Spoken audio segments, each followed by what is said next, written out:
రాజశేఖర రెడ్డి గారికి రిక్వెస్ట్ చేయడం జరిగింది. ఎన్టీ రామారావు గారి కొడుకులండి, ఏదో ఆయనకు మెంటల్ వచ్చింది, సర్టిఫికేట్ కూడా ఇచ్చినారు, డాక్టర్ చూపించినారు నాకు.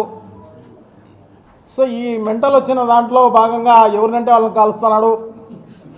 సో ఆ రకంగా కాల్ చేసినాడు తప్ప నిజంగా మంచివాడే అతను, ఉద్దేశపూర్వకంగా ఏం కాదు అని చెప్పేసి పాపం మేము అతని గురించి రిక్వెస్ట్ చేయడం జరిగింది.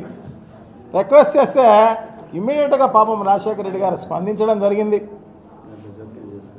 దాంట్లో ఇమ్మీడియట్గా అరెస్టులు ఏమీ చేయబాకండి అని చెప్పేసి ఇమ్మీడియట్గా పోలీసు అధికారులకు చెప్పడం జరిగింది.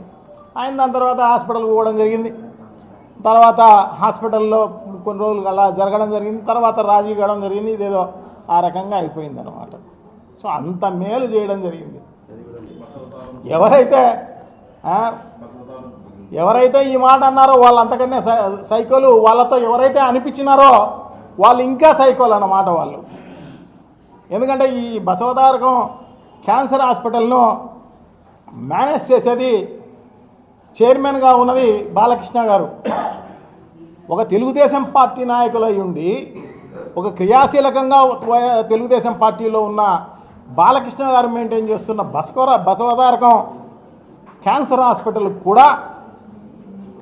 కూడా బిల్లులు పెండింగ్ ఉంటే, ఆరోగ్యశ్రీ బిల్స్ దాదాపు కొన్ని వందల కోట్ల రూపాయలు పెండింగ్ ఉంటే అవన్నీ కూడా పార్టీలను చూడం, వర్గాలను చూడం అన్నట్టుగా అందరు సమానమైన ఉద్దేశంతో సో అవన్నీ కూడా రిలీజ్ చేసిన ఘనత కూడా జగన్మోహన్ రెడ్డి గారిది.